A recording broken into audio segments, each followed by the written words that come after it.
दोस्तों अपडेट्स आ चुके हैं, भर भर के इंटरेस्टिंग अपडेट्स आए हैं। स्टार्टिंग करूंगा मैं हमारे दो इंडियन एथलीट्स से, क्योंकि ये वो एथलीट्स हैं जिन्होंने की हार मानने से मना कर दिया है। यहाँ पर दो नाम आते हैं, अरविंद स्पार्टकस और मनोज पाटिल।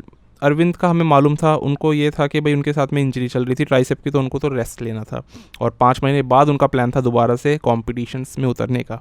पर उन्होंने अपने इन प्लान्स को चेंज कर दिया और वो कह रहे हैं मैं इसी इंजरी के साथ में खेलूंगा, लेकिन प्रो कार्ड तो भाई ले करके रहूँगा।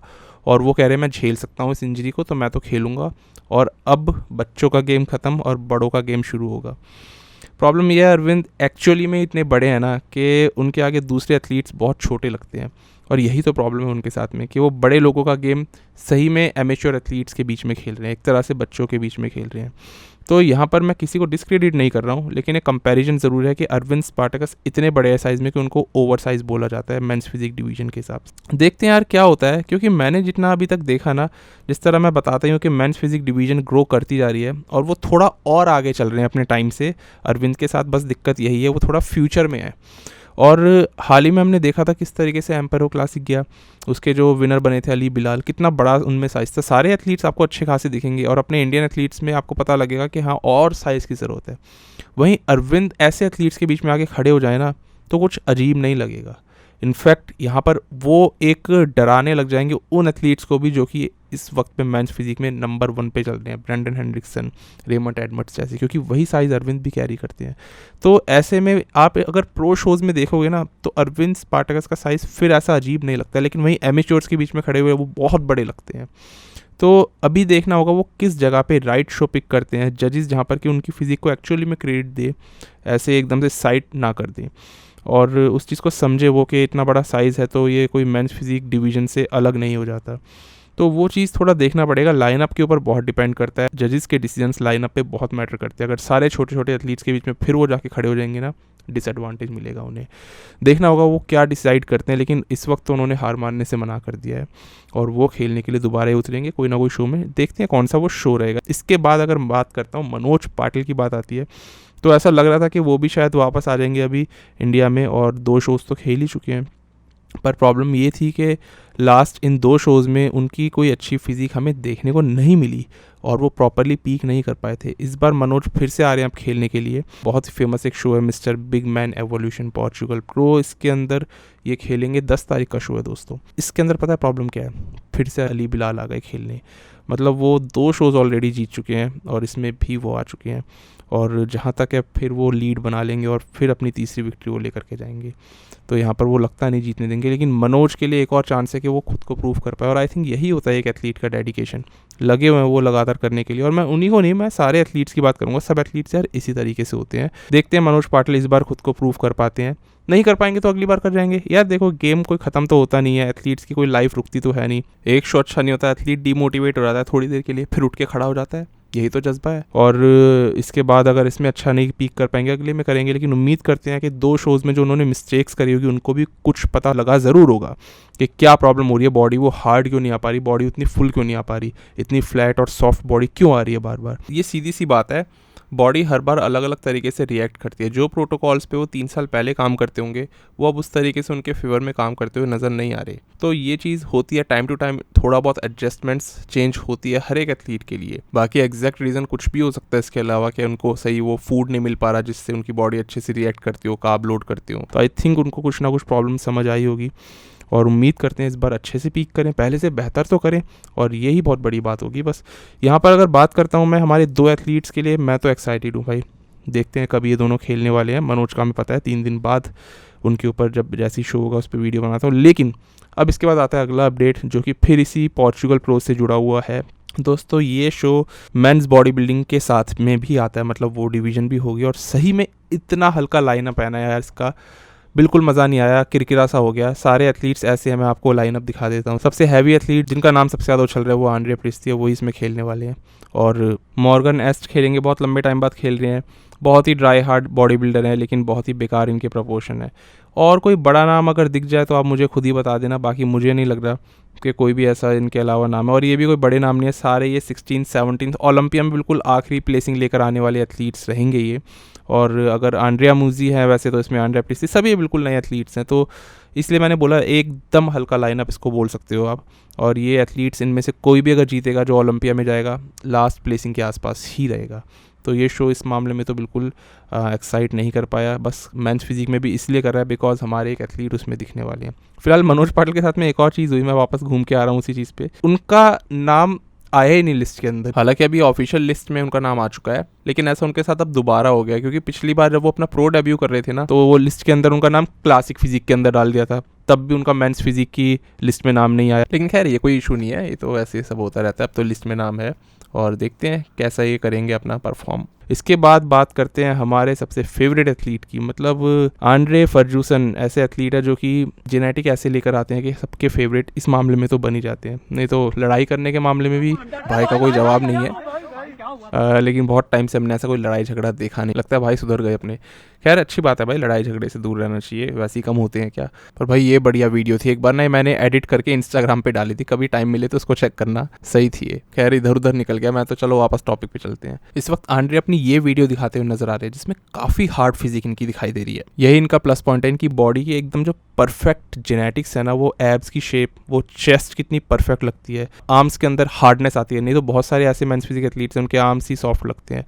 तो आंड्रे इन चीज़ों में फ्रंट से बहुत अच्छे से खाते हैं और इस वक्त पे राउंडनेस बहुत अच्छी निकल के आ रही है। मैं सही बताऊं क्रेडिट इस चीज़ में लाइट को भी जाएगा जिस लाइटिंग कंडीशन में खड़े हैं। लेकिन आंड्रे की सबसे बड़ी परेशानी ये भी पीक करने में प्रॉब्लम कर जाते हैं, स्टेज पे आकर के क्या हो जाता है इनके साथ में वो ये नहीं बता पा रहे और इनको ये फिगर आउट नहीं कर पा रहे। इस वक्त पे ये है पूरा 1 महीना दूर टेम्पा प्रो से और इसके अंदर ये नजर आएंगे। मैं सही में इनके लिए एक्साइटेड हूँ। लेकिन एक और एथलीट हमारे यहाँ टेम्पा प्रो में खेलेंगे, वो है ब्रियॉन एंसले। तो ब्रियॉन अपनी क्लासिक फिजिक में जाएंगे और इस वक्त पे उन्होंने अनाउंस करा है कि वो 180 LBS के नीचे आ चुके हैं, लेकिन वही है साइज़, थिकनेस और हार्डनेस सब कुछ उनकी बॉडी में आनी शुरू हो गई। ब्रियॉन के ऊपर यार शक तो करना ना बहुत ही बड़ी बात हो जाती है, मतलब ऐसे एथलीट हैं ये, आप कंडीशनिंग और हार्डनेस की गारंटी ले सकते हो उनके साथ में, ये ऑफ आ ही नहीं सकते, कोई भी ऑफ आ जाएगा। मैं इवन क्रिस बमस्टेड को भी इस मामले में क्रिटिसाइज कर सकता हूँ, लेकिन ब्रियॉन एंसले कंडीशनिंग हार्डनेस हमेशा नेल करना जानते हैं स्टेज पे, और इनको भी पूरा 1 महीना पड़ा है टेम्पा प्रो खेलने में।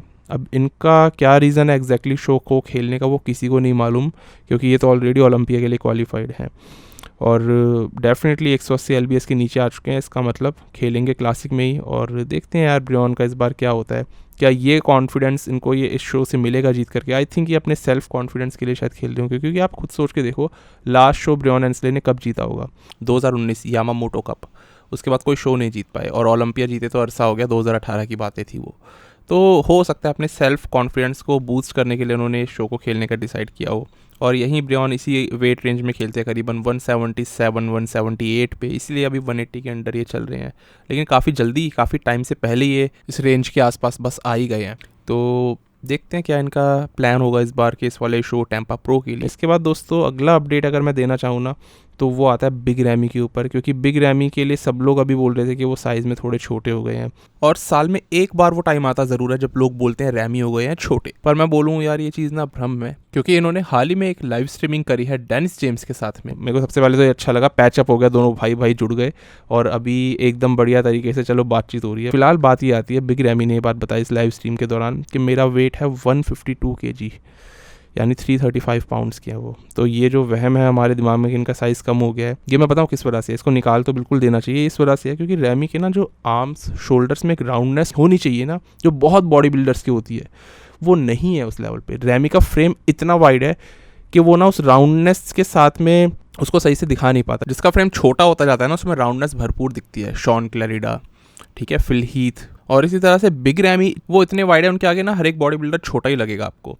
तो इसलिए वो राउंडनेस उतनी आती नहीं है। प्लस उनके आर्म्स भी उतने स्मॉल इसीलिए लगते हैं क्योंकि ट्राइसेप्स पीछे से उतना बड़ा डेवलपमेंट नहीं देते। तो ना बिग रैमी ना थोड़ा फ्लैट साइड पे चलते हुए दिखते हैं, इसलिए उनकी साइज़ कम लगती है, लेकिन साइज़ उनमें बहुत ज़्यादा है, इसीलिए इनका नाम बिग रैमी है।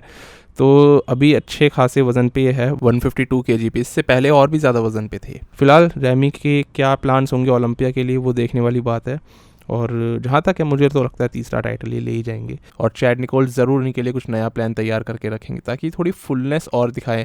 लास्ट ओलंपिया में इनके आर्म्स की, इनकी चेस्ट की फुलनेस ना बिल्कुल जस्टिफाई नहीं कर रही थी इनकी उस विड्थ के साथ में, जिसको लेकर के चैड निकोल्स भी ज़्यादा खुश नहीं थे। इनफैक्ट उन्होंने भी इसी चीज़ को क्रिटिसाइज़ किया था, रैमी के आर्म्स स्मॉल लगने लग गए हैं अब। तो जहाँ तक है इस साल उनके कोच कुछ ना कुछ चेंजेस तो ज़रूर करवाएंगे। इसके बाद दोस्तों अगले अपडेट की बात करूँ ना तो ये आता है रीगन ग्राइम्स के ऊपर। रीगन एक ऐसे एथलीट है जो कि ज़्यादा हाइप्ड अप एथलीट है, मुझे ऐसा लगता है, क्योंकि ये उन एथलीट्स में आते हैं जो ओलंपिया के अंदर लास्ट प्लेस करते हैं। और कोई प्रो शो जीतना रीगन ग्राइम्स के लिए एक बहुत ही मुश्किल चीज़ होती है। इन्होंने जीता हुआ है लेकिन ज़्यादा इनको हाइप मिल जाती है, और क्योंकि शायद फेस या बॉडी या लोग ज़्यादा रिलेट कर पाते हैं इनसे। लेकिन रीगन ग्राइम एक ऐसे एथलीट है जो कोई top of the line athlete नहीं है, कोई तेज़ दौड़ने वाले एथलीट ये नहीं है।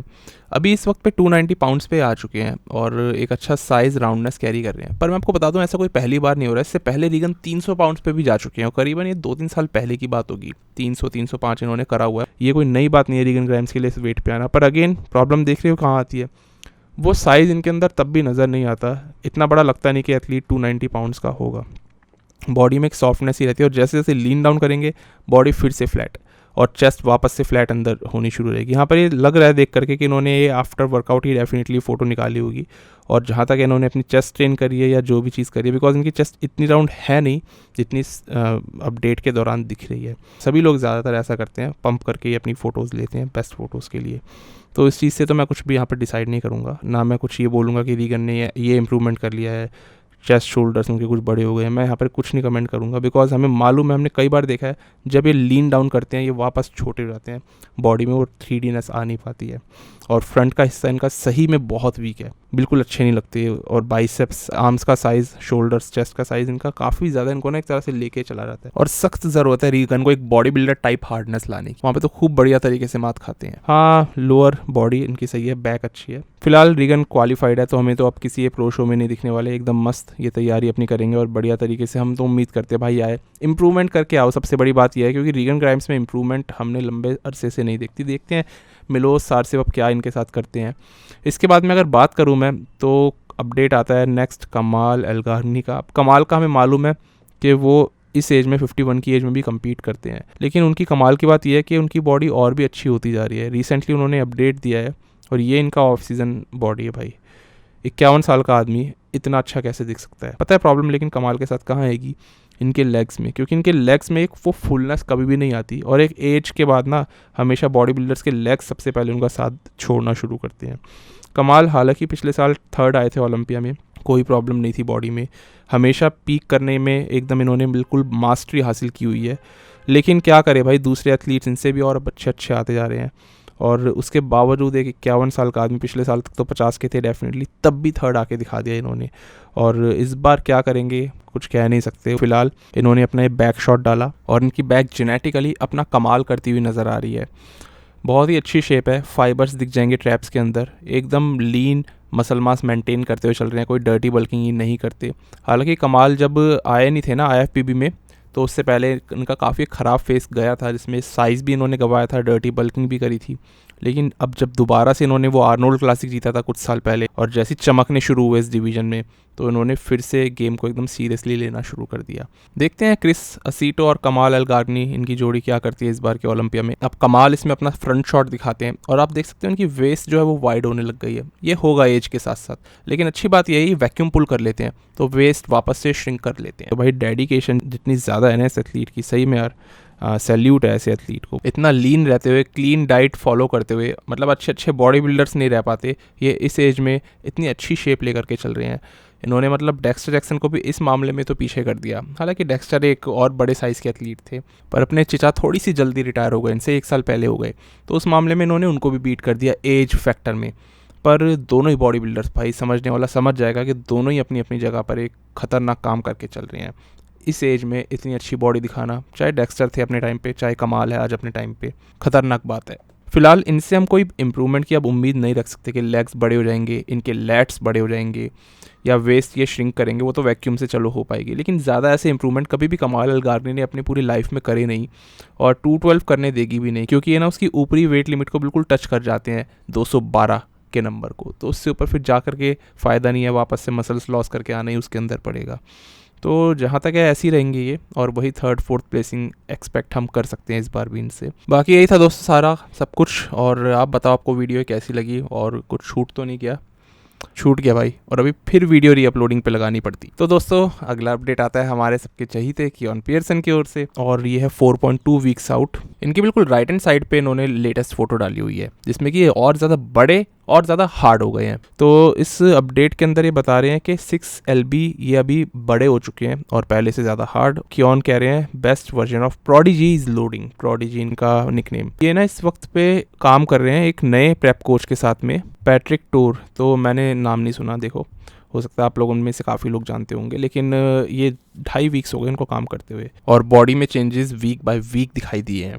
तो देखो वैसे भी एक ऑब्वियस सी चीज़ है, प्रेप करता है कोई भी बॉडी बिल्डर, बॉडी में एकदम से चेंजेस आते ही आते हैं, लेकिन कितना खतरनाक है पीक करेंगे स्टेज पे, वही डिफाइन करेगा प्रेप कोच कितने सही हैं। बाकी देखना होगा, क्योंकि कोच को भी और थोड़ा टाइम जाता है एक एथलीट की बॉडी को अंडरस्टैंड करने में, कैसे वो रिएक्ट करती है, किस तरह के फूड उस पर सूट करते हैं, पता लग जाएगा सब कुछ। बस अभी ऑलमोस्ट 1 महीना मान के चलो आप, देखते हैं ये जो अपना बेस्ट वर्जन लाने का क्लेम कर रहे हैं वो पहले से बेहतर होगा भी या नहीं।